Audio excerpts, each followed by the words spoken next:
Hello everyone, আমি খুকুমণি তোমাদের কাছে আবার একটা ছোট্ট মিনি ব্লগ নিয়ে চলে এসেছি। দেখো, গত পরশুদিন ছিল আমার দাদুমণির শ্রাদ্ধের অনুষ্ঠান মামাবাড়িতে। আর দেখো দাদুমণির ফটোটা কি সুন্দর করে সাজিয়ে নিয়েছিল। আর এখানে চলছিল হরিনাম সংকীর্তন। মানুষের শেষ কাজের সময় মনে হয় এই গান না শুনে আমরা কোনোদিনই যেতে পারি না। দাদুমণি দিয়ে দিচ্ছিল চারদিকে ধুনো, কারণ আমাদের হিন্দু শাস্ত্র মতে ধূপ ধুনো প্রদীপ এগুলো আমাদের মঙ্গলের প্রতীক, তাই আমরা এগুলো দিয়েই থাকি। আর এখানে ব্রাহ্মণ ঠাকুররা করছিল তাদের বড়দের কাছ থেকে হাত জোড় করে অনুমতি নেওয়ার পরে বড় মামা আর ছোট মামা বসে গেছিল শ্রাদ্ধের অনুষ্ঠানের কাজে। আর মেজো মামা তো কাজে বসতে পারবে না, তাই দূর থেকেই তাদের সঙ্গে এইখানে দেখছো এই যে মেসোমশাইকে দেখো, নিজে তো ছুটোছুটি করছেই, উল্টে আমাদেরকে মানে ফরমাস করে করে অর্ডার দিয়ে দিয়ে আমাদেরকে পুরো শেষ করে দিচ্ছে। আমাদের পা হাত তোমরা দেখা হয়ে গেছে, কত সুন্দর শ্রাদ্ধের অনুষ্ঠান চলছে। কিন্তু না, ওই যে কথায় আছে না, যে মানুষ যত হাসে তার নাকি দুঃখ তত বেশি, ঠিক সেই রকম হয়েছে আমাদের অবস্থা। একদিকে দেখতে পাচ্ছ ভালোই কাজ চলছে অনুষ্ঠানের, কিন্তু একদিকের অবস্থা দেখো, এত পরিমাণ ঝড় জল আর বিদ্যুৎ হচ্ছে, মানে কি বলবো, এত জোরে একটা বজ্রপাত হয়েছে যে আমরা সবাই বুকে হাত দিয়ে দাঁড়িয়ে গেছি। আর এই যে আঙ্কেল আন্টিকে দেখছো যারা রান্না করতে এসছেন, ওনারা কিন্তু অনেক হেল্প করেছেন, সেই জন্য ওনাদেরকেও অনেক ধন্যবাদ। আর এই যে আমার ছোটো মামা আর বড় মামা, ছোটো মামা সোশ্যাল মিডিয়াতে মুখ দেখাবেন আমাকে বলেই দিয়েছে, তাই ওনার আমি পেছন থেকেই ফটো নিয়ে নিলাম। দেখো দুজন পইতে পড়ে বসে আছে, কত সুন্দর। আর এই যে এটা মাটির এটা তৈরি করেছে দেখছো, এখানটাই হবে যজ্ঞ। আর দেখো তুলসী মঞ্চটাকে কি সুন্দর করে সাজিয়ে নিয়েছে, আমাদের তুলসী মাতাকে শাড়ি টাড়ি পরিয়ে অনেক সুন্দর করে সাজিয়ে নিচ্ছে। আর এখানে আমার মা ভেঙে নিচ্ছিল ধুনো, অনেকটা ধুনো ছিল। আর জানো তো, ধুনোটা সবসময় আমি ছোটোবেলা থেকে শাঁখ দিয়েই ভাঙতে দেখেছি, কিন্তু তার কারণটা যে কি ওটা আমার এখনও কারো কাছ থেকে জানা হয়নি, ঠিক পরে না পরে আমি জেনেই নেব। আর দেখো এখানে পুরোহিতদের জন্য টিফিন রেডি করা হচ্ছিলো, যেহেতু ওনারা নিরামিষই খাবেন, তো খাবার তো পরে খাবেন দুপুরের দিকে, ওই জন্য ওনাদেরকে ফল মিষ্টি দেওয়া হবে। তাই বড় মাইমা আমাকে ডাকলো, বড় মাইমা আমাকে ফলটা রেডি করে দিয়েছিল, শুধু আমাকে সাজিয়ে সাজিয়ে দিতে, কারণ কি জানো, আমি একটু হেল্প করার জন্য বসে গেছিলাম। আচ্ছা, যে হেল্প করা ধরে দেবে, কারণ ভাই মামা মামিমা দিদা সবাই একধার থেকে ব্যস্ত, আমিও ব্যস্ত ছিলাম, কিন্তু মাঝে মাঝে ওই যে আমার মাথায় আছে একটু ভিডিও করা, তাই আমি মাঝে মাঝেই ভিডিওটা করে নিচ্ছিলাম। তাই তোমরা আমাকে কোথাও একটু দেখতে পাবে না। অবশ্যই তোমরা আমার ভিডিওটা কেমন লাগছে তোমরা কিন্তু অবশ্যই জানাবে। আমি না থাকছি তো কী হয়েছে, আমি তোমাদের সঙ্গে তো আছি সব সময়, অল টাইম। তারপর দেখো এখানে মাইমা গুছিয়ে নিচ্ছিল সব কিছু, তো ওখানের কাজ কমপ্লিট। এবার আমাকে বললো যে তুই ধরে ধরে দে পুরোহিতদেরকে। তো আমি পুরোহিতদের যতজন ছিল আমি সবাইকে এখানে খাবার ধরিয়ে দিচ্ছিলাম। এবার আমি দূর থেকে ভিডিও করছিলাম বলে আমার মেসোমশাই বললো, তুই দূর থেকে কেন ভিডিও করছিস, তুই এখানে আয়, এখানে এসে সামনে থেকে ভিডিও কর। তাই আমি গিয়ে ওনাদের সামনে থেকে ভিডিও করছিলাম, কিন্তু মানুষকে খাবার খেতে দেওয়ার পর ভিডিও করতে আমার ভীষণ লজ্জা লাগছিলো, তাই আমি দূর থেকেই করছিলাম। কিন্তু যখন ডাকলো আমি তখন চলে গেলাম। এবার দেখো তোমাদেরকে পুরো ব্যাপারটা দেখছে, ওই যে দেখো, কিন্তু ওই যে ও কিন্তু সোশ্যাল মিডিয়ার জন্য যেহেতু জল এইদিকে চলে আসছিল, সেই জন্য ওকেও কাজে লেগে পড়তে হয়েছে।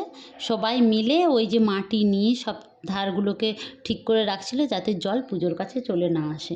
এখনও পর্যন্ত এগুলো কিন্তু শুরু হয়নি, একটু পরেই দেখবে তোমরা শুরু হয়ে গেছে। আর এই দেখো বলতে বলতেই কিন্তু অলরেডি শুরু হয়ে গেছে। আর তোমাদেরকে বলেছিলাম না এখানটায় হোম হবে, তো হোম হয়েছে। আর হোমে 4 কিলো ঘি আর বেলকাঠ, তো কতটা ছিল অতটা আমার জানা নেই, মোটামুটি অনেকটাই ছিল। ঠিক আছে, তো ভালোভাবেই কাজটা মিটেছে। এইবার দেখো একটা ভালো জিনিস, সেটা হচ্ছে ব্রাহ্মণ বলছে এই যে জলটা হলো তোমার বাবার মানে আত্মা শান্তি পেয়েছে, সেই জন্যে পুরো দিকটা ঠান্ডা করে গেল।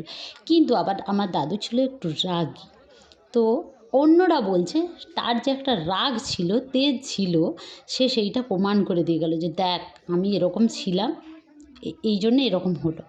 তো আমি যে কোনটা ঠিক মেনে নেবো আর কোনটা ভুল মানবো ওটাই বুঝতে পারছি না। তো যাই হোক, কাজ ভালোভাবে মিটে গেছে, এটাই আমাদের কাছে অনেক কিছু।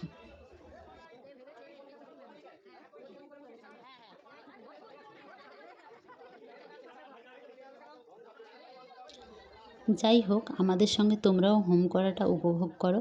আমার পুজো হোক বা শ্রাদ্ধ বাড়ি, হোমটা কিন্তু দেখতে খুব সুন্দর লাগে। ওই যে আগুনের শিখাগুলো যত উপরের দিকে যায়, আমার কিন্তু দেখতে খুব ভালো লাগে। আর জানো তো, আমরা অনেক দূরে বসেছিলাম, কিন্তু তাও তাপটা আসছিল। তাহলে ভাবো তো, ওই ব্রাহ্মণ ঠাকুর যিনি পুজো করছিলেন, মানে হোম করছিলেন, ওনার অবস্থাটা কি। ওনাকে তো আমি লক্ষ্য করেছি মাঝে মাঝে উনি ওনার ডান হাতটা ঘষে নিচ্ছিলেন, মানে যতবার ওই আগুনের কাছে বেলপাতা ঘি এগুলো দিচ্ছিলেন, ততবার কিন্তু ওনার হাত হাতটা জ্বালা জ্বালা করছিল, তাই উনিও ঘষে নিচ্ছিলেন। আর ওই যে বারবার বৃষ্টি হচ্ছিল, মাঝে মাঝে থেমে যাচ্ছিল, আবার বৃষ্টি হচ্ছিল, আবার মাঝে মাঝে থেমে যাচ্ছিল, সেই জন্যে কিন্তু টাইমে কেউই খেতে আসতে পারেনি।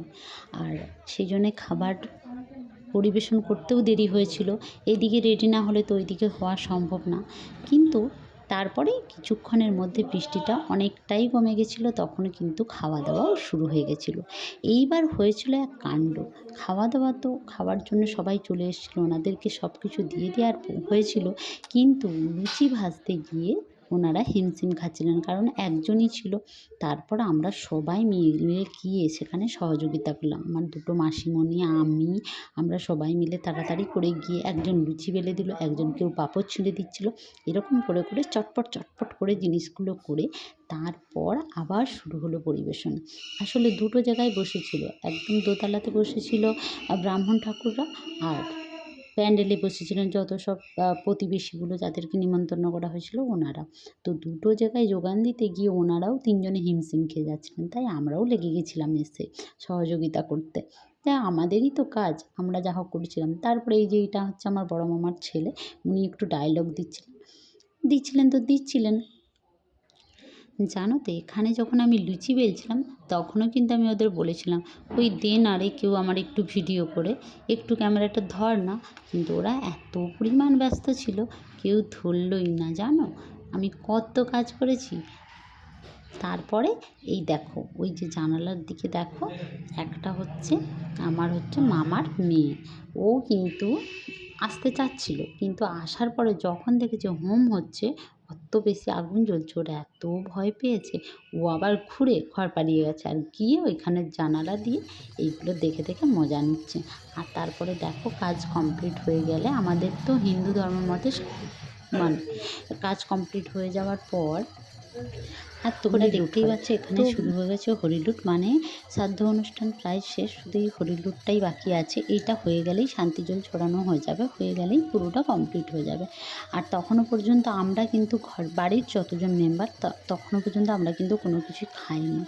তো এরপরে আমাদের আবার খাওয়া কমপ্লিট করবো, আর শুধু খাওয়ার হলে তো হবে না, তারপরে গোছানোও থাকে, ঠিক আছে, অনেক কাজ থাকে। তো চলো যাই হোক, দাদুর শ্রাদ্ধের অনুষ্ঠানটা ঠিকঠাকভাবেই সম্পূর্ণ হলো। আমার চ্যানেলটা পারলে তোমরা সাবস্ক্রাইব করে দিও। ওকে, টাটা, বাই বাই।